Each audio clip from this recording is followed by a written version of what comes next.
Hello garden friends, I thought I should take you finally on a little tour of my farm. As you who have seen this before, I'm renting out the grasslands and the fields. But from scratch I've been developing this garden with a permaculture trying to do it the permaculture way.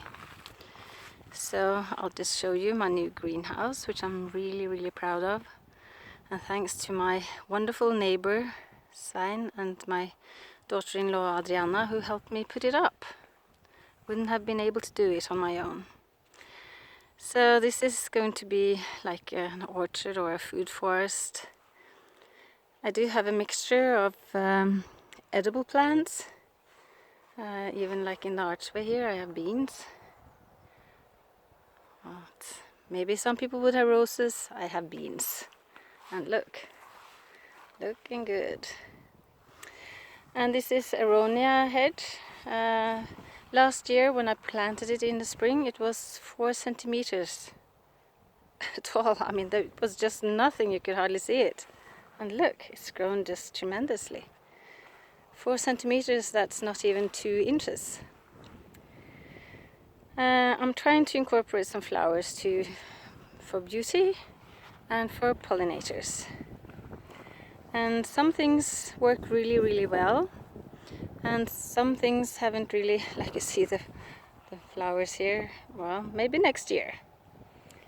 Ever-bearing strawberries, white ones, which is really good because the red ones have almost all been eaten by the birds. So among plum trees, apple trees and sweet cherry trees, I have some berry bushes, some blueberry bushes, some goji berry bushes, there's comfrey, there's salad going to seed, which is okay. Some chives also gone to seed, which is okay. Some chili. Well, actually some fruits have been starting to form. Different squashes. I wish I could give you the names. I can't remember on top of my head. But they've been growing really well, and we have been harvested from quite a few of them. There are goji bush. This is anise. I'm not quite sure if it's called anise in English. But I got some seeds from an old castle garden in the middle of Sweden's largest lake last autumn when I was there for a short weekend trip. And the gardener there very kindly gave me some seeds, and it tastes like licorice. It's not fennel, but it's got this licorice taste. It's really delicious. Squash plants, some yellow ones and some brown ones forming in here. If you can see, there it is. Birds, flies. Even some apples on my tree, and I only planted them last summer. So pretty happy about those. Onions gone to seed, which is fine. An apple tree is sown from seed, so we'll see what comes of it. More butternut squash, I think. I'm not sure. I have to look in my files. Apples, beans, some gooseberries. And I put in a couple of more of these evergreen bushes to close the garden from the street. All the fields you see are mine, but as I said, they are rented out. So this is one part of my garden. Oh, yellow raspberries. Oh, good. Have to try it. Nice.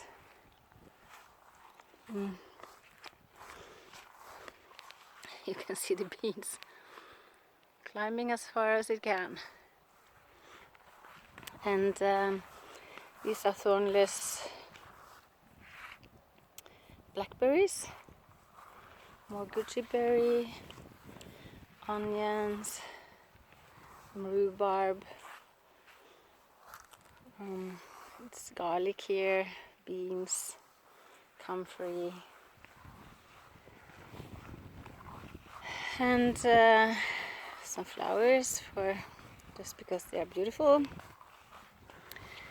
and some elderberries, some more thornless blackberries, different herbs all around. In the greenhouse I have peppers and chilies, some peonies, more comfrey, and lots of elderberry bushes that I'm going to plant out. I just need help to do some digging as my back doesn't really allow too much of the hard work. So that's also an elderberry, and more aronia bushes all the way around down to the little creek there. And I have sea buckthorn further down. But this is probably maybe zone 1, I would call it in permaculture. Some rocket salad, some more rhubarb, struggling a bit after all the building. So the next part of the garden is what I'm in my head calling the secret garden, because it's going to be enclosed with the aronia bushes. You can see the berries forming. I planted 550 aronia bushes, so I have plenty of berries. This is the first year they are bearing. I only planted them last spring, so it's quite amazing how much they've grown.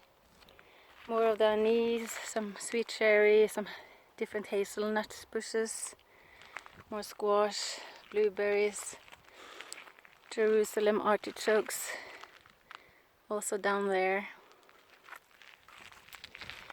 Just open it up here. I need a playground for my grandchildren. They love being here. So the trampoline, it's maybe not pretty, but it's lots of fun for children and for grown-ups. So here we have more aronia bushes, hazelnuts, elderberries, strawberries, kales, beetroots, winter radishes, and they are absolutely gorgeous, absolutely fantastic. Num num, comfrey. So here I'm going to plant a rose, climbing rose. Constance spray is what I'm looking for. So this is going to be the entrance to the secret garden with the hazelnuts, horseradish, goji berry,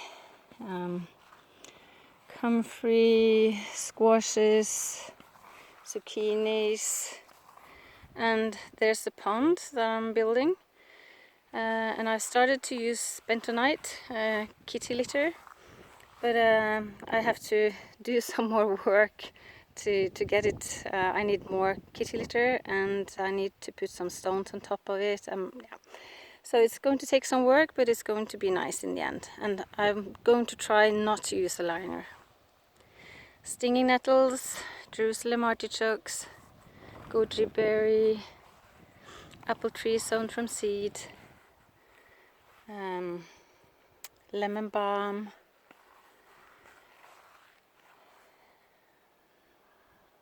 so it's going to be a lot of edibles in here, but also I'm going to plant more flowers and fruit bushes. Look at my little angel. And look at that plant. It's grown.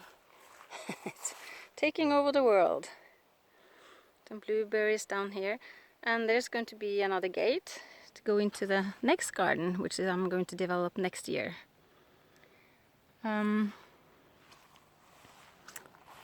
the back here I do have some potatoes. And I didn't really plant them, it was sort of just the leftovers from last year, and I thought, well, why not? It will help me develop the soil in here, and next year I'll make it beautiful around this little pond. Nasturtiums, elderberry flowers, and willow. And eventually I will start to harvest of these willow canes and build a tunnel, or maybe a willow hut for my grandchildren. They will love that. Okay, so like I said, next year's project that I've already started by putting down rotten hay leftover from the fields, some potatoes, so cardboard, hay, and horse manure with sawdust. So hopefully the ground will be better here next year, because even to try to dig in it is absolutely horrible. I tried and it's so hard. So, but I did manage to plant elderberries all along here that will make the border or the boundaries of this part of the garden. And hopefully this will be also kind of a secret garden with edibles and playgrounds for my grandsons. Like I said, a willow hut, etc. A bit messy here, but I'm going to clean it up. I planted some Jerusalem artichokes that I didn't eat, so they were in the fridge and started to grow. So I thought, well, I'll just throw them out here and see what happens, and they're coming up. So the sea buckthorn hedge was, well, some of the plants are still alive, but when they cut down all the trees down here, the tractors and the engines ruined quite a lot of them, but that's okay. I'll take cuttings and grow new ones. So some compost piles. This is a kind of comfrey, but it's not. It's got blue flowers, and I think it's called in Norwegian, like it's a middle comfrey. Yeah, so it's. I'm pretty sure it's a kind of comfrey, but not the ones that are mostly used in permaculture. There's some lettuce beds and some thyme and sugar snap peas, asparagus. Second year, I sown them from seed last year. So as you can see, asparagus is growing. But I haven't been harvesting anything because I've been told and I've read that it needs to be left alone at least 3 years. So maybe next year I'll start to harvest some. But for now, they'll just grow and hopefully settle in here. And as you can see, still developing this area. I have quite a lot of things growing here anyway. Kales, different kales in the tunnel, protected from the white moth, butterfly, something that lays their eggs and the larvae just eat everything. Oh, some toys. More Jerusalem artichokes. Some tomatoes, squash, sweet potatoes, toys, rhubarb. Different kinds of peas and beans and beetroots and kale, carrots, potatoes, some broad beans, different kinds of potatoes, different kinds of beetroot, and the foundation for next year's new beds. And yeah, potatoes, peas and beans, winter radishes and kales, and onion gone to seed.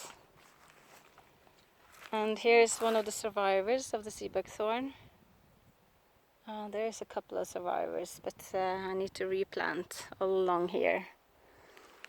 And eventually I have lots of land down here towards the little creek that you can't even see. So by removing all the huge trees, lots and lots of new have been growing now. Oh, here's another sea buckthorn that survived all the engines, and up here they are all along.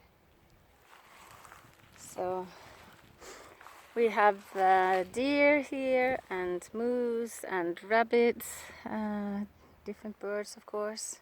Not rabbits, hares. So I need to protect my garden more eventually.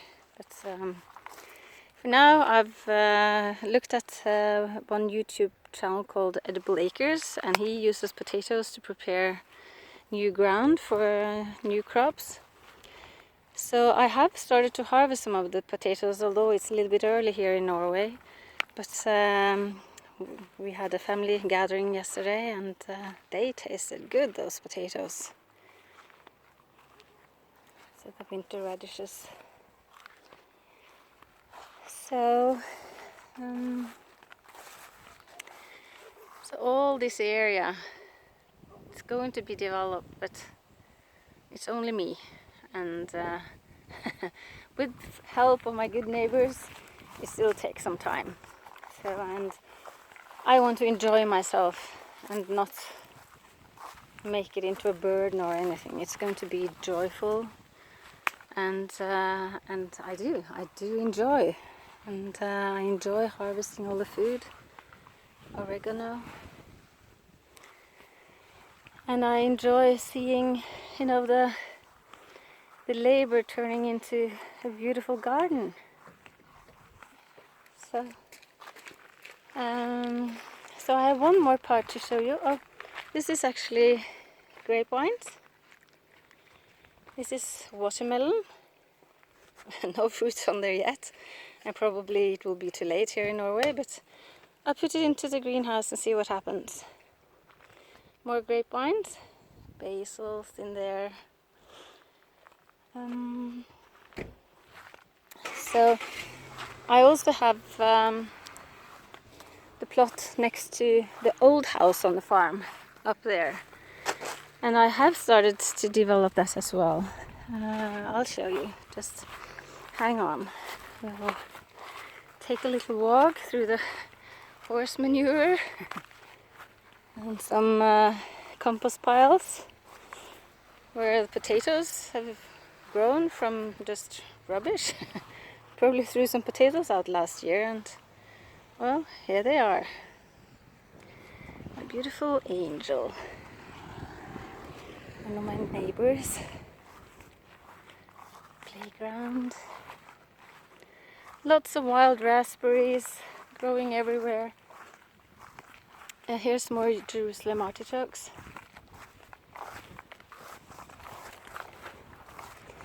So my plan is to put elderberries here. I've already put the aronia bushes as a border or a boundary around this part that I consider a garden compared to the fields. So aronia bushes, pear trees, sweet cherries, gooseberries, rhubarb, apple tree that I only planted it last year. I need to support it. I need to find some sticks or take some of those apples off. We had a drought for most of July here. Really hot and really dry. I only watered once, which is quite incredible.